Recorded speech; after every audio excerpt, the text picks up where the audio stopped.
best time, what the best time of the week, day of the week, time of the day it is to do that. Friday night we had a Bible study Friday night. Now we've done it in the past where we were together like at 6 o'clock or we were together at 6 and we did it until 7, I think. But that means that if we did it from 7 to 8 maybe during the summer, then we would have to be at the Bible study an hour early. We could do it on Saturday. Could be Saturday evening or Saturday, anytime really. But does anybody have an opinion about that? I know you're not used to speaking up, I'm sure. This is okay. We're a small group. What's that mean? Any day is Friday a good time to do it? Is it you pick up the band, we do band pickups. Of course, in this setting, it's not really the band pickup because most of the people in this room have got wheels, and it would be us going out, into the neighborhood and just telling people about the church, about the 1 o'clock time. Actually, Jane, how did you find us? Oh, you found us on the internet. Like we're the only EM in the city. I think that. Did you find us that way? How did you find us, Jane? Yeah. Online. Oh, it was online? Yeah. So, sorry to put you on the spot there. But the only times that we have had brand new people come in here, they came in either through the internet, because we are if you look at, I think maybe Korean English service or something, we are like the only one in Baltimore City. So it does come up. But the 3 different people that have come in, they've come in because we've gone out and invited them either at Christmas time, Easter time. I think last time was Easter, right? At the time that we went out. Yeah. And so it just shows that it does make sense to go out into the neighborhood and just to invite people and to give them the gospel. I had a guy from GE. I was at my house yesterday afternoon. A guy from GE. It sounds a little sketchy. I don't know, the kind of sales thing. Hi, I'm from GE. We're doing model homes because we're going to have salesmen coming in here, and if we want to put a monitoring system in. And he was pretty official looking. He had his GE shirt on. I didn't think he was lying. I just thought it was a little bit funny.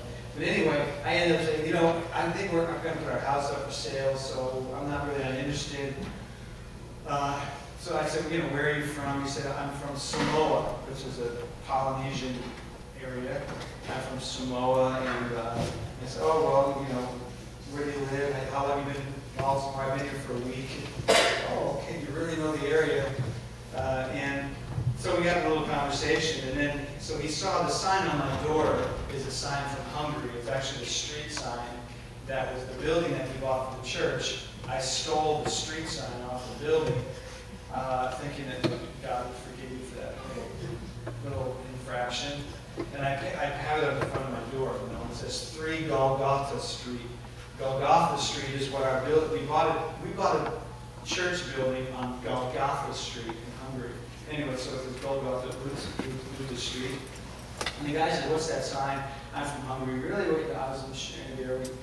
We're church planters. Really, are you a pastor? I'm a pastor. He said, "Well, my plan is I'm making good money here with GE. I'm going to pay off my bills, and then I plan on getting married." I said, "Really?" He said, "I don't have anybody yet, but I'm just planning on it." I said, "Okay, well, doesn't always go like that." But he said, "Hey, could you give me some advice?"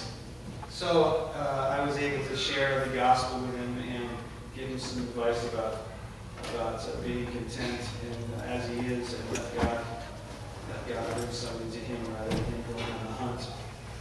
I think that desperate people, you can tell. Single people know who's single and who's chill about it, and who's single and who's desperate. So it's better just to go with God and be chill. Anyway, but it was a great opportunity to be able just to share with a guy who was at my door. An opportunity that came to me, not that I went out to find him necessarily. Hey, today we're in Luke 24. I want you to turn there. And we're going to have communion at the end of today. So this is the first Sunday of the month. And this story really has communion in it. And we'll see. Pardon me. This doesn't offend anybody. One time I preached in Romania. I took my coat off, and after the message, the elders rebuked me. They said, "You can't be a pastor and not have a coat on." So everybody, you can rebuke me after, just don't rebuke me now. Okay, Luke 24. A little background information here. This is a story about two men on the road to Emmaus. You might have heard the story before. We're going to go into it point by point and really pick out some things that I think are key to us. So these two men were there during the week when Christ was crucified. They saw Christ be crucified, or at least from a distance. And now they're leaving the city. Their lives were kind of destroyed as a result. They thought that they were following the Messiah who was going to rule over Israel on David's throne, and that just didn't happen. Instead, he was crucified on the cross.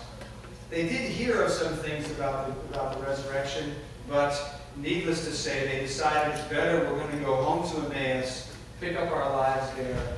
And so we're going to pick up the story in verse 13. So behold, two of them went the same day to a village called Emmaus, which was from Jerusalem about 80 furlongs. 80 furlongs is 6 miles, plus or minus. It will take them about 2 hours to get there. And they talked together of the things which had happened. And it came to pass that while they communed together and reasoned, Jesus himself drew near and went with them. So here's the first point. These two disciples are walking on the road to Emmaus, and they're talking about Jesus Christ. And while they're talking about him, he shows up there with them. And I think that when you and I talk, when we talk about Christ, even if we talk in a way that somehow it has troubled us, what has happened, or something about him has troubled us, sometimes we get into struggles about doctrine, and we can be struggling about them. But I really believe that the Lord, when we contemplate the Lord, when we talk about him, that he comes and visits us there, that he is very interested in meeting us where we are at as concerning what he is, what he thinks. When we're talking about the truth, then the Holy Spirit comes and is with us.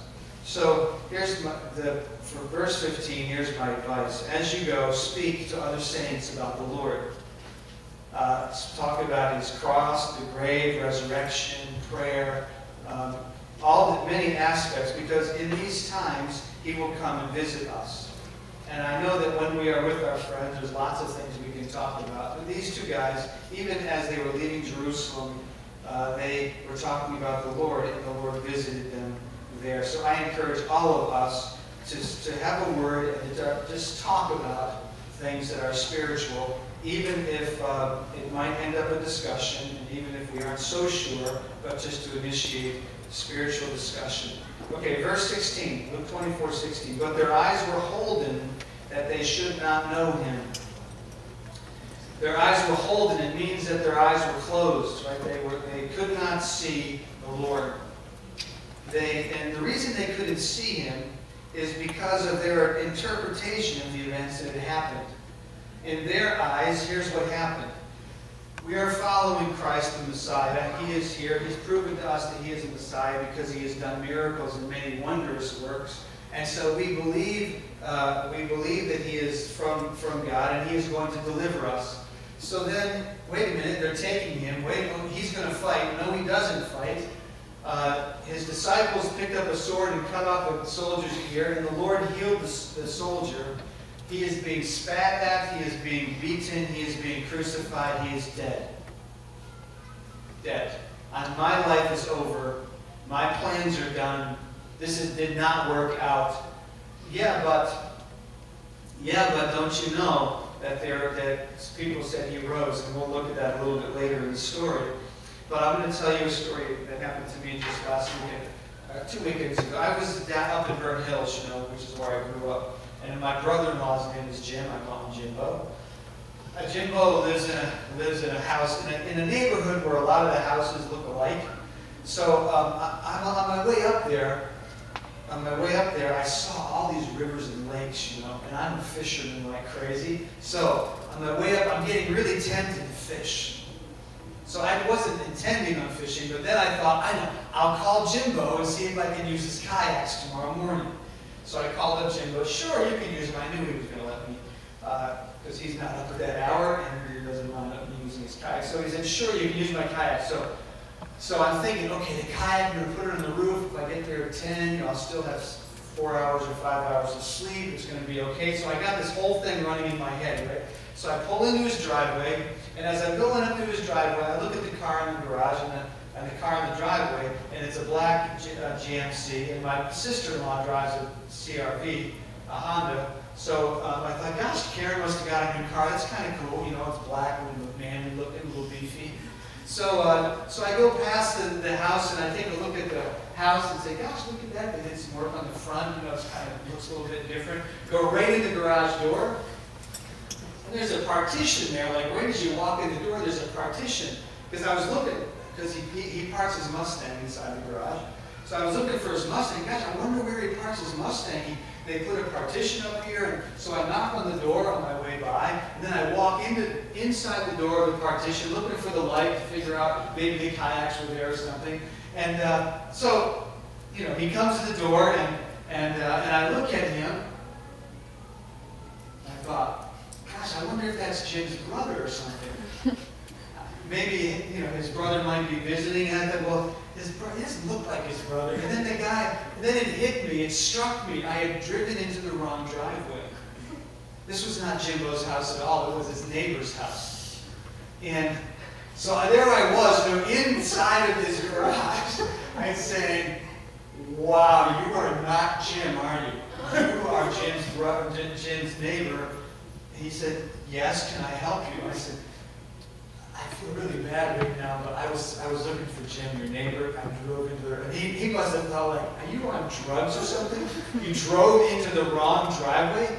And I said that story because I think it's an interesting story because it tells me, because I believed I was in his driveway, I overlooked all kinds of evidence that proved that I wasn't. And I made up a reason why it could be true. Oh, Karen bought a new car. Oh, look, they changed the facade of their house. Oh, look, they put up a partition. All of these things because I just was, in my mind, convinced. My eyes were holden, like these guys. In my mind, I was just sure it was Jim's house, and all these things just, I don't know why they're there, but this is Jim's house. And then, all of a sudden, my eyes were open, and I saw something. This isn't Jim's house. And reality hit, and I was walking in the truth from that moment on. These guys, their eyes were closed. They could not see the Lord because of the way they interpreted what had happened. They didn't know what Christ was doing in the moment because of the way they interpreted what had happened in the past. Sometimes it doesn't always go the way that we think it's going to go. Verse 17. So he said unto them, what manner of communication are these that you have one to another as you walk and you are sad? They were sad. They were depressed. Right? They were depressed. And the reason they were is because of the way that they interpreted and what had happened. In their minds, something was supposed to happen. A, B, C.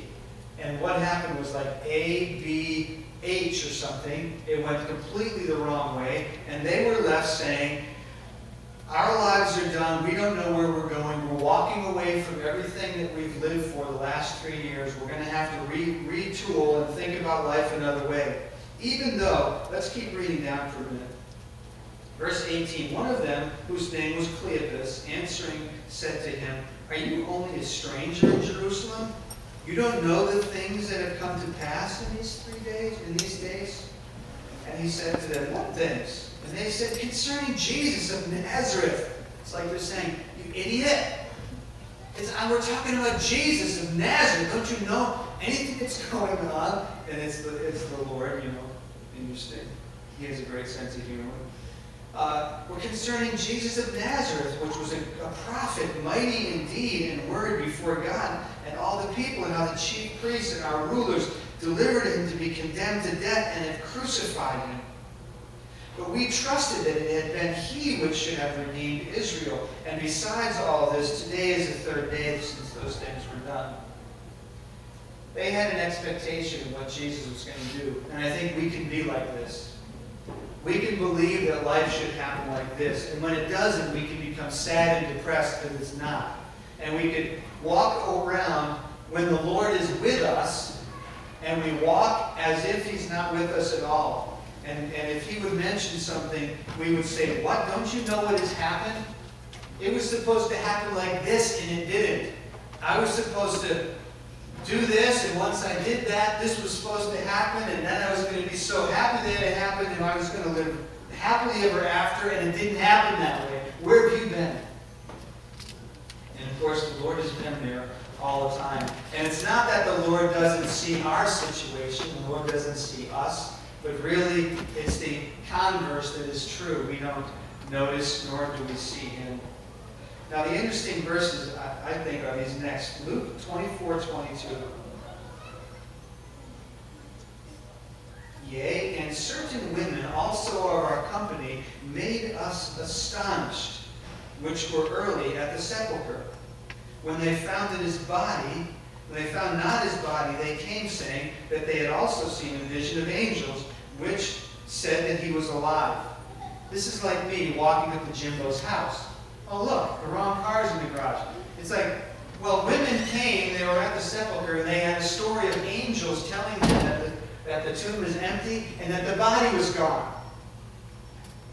Yeah? Evidence number one.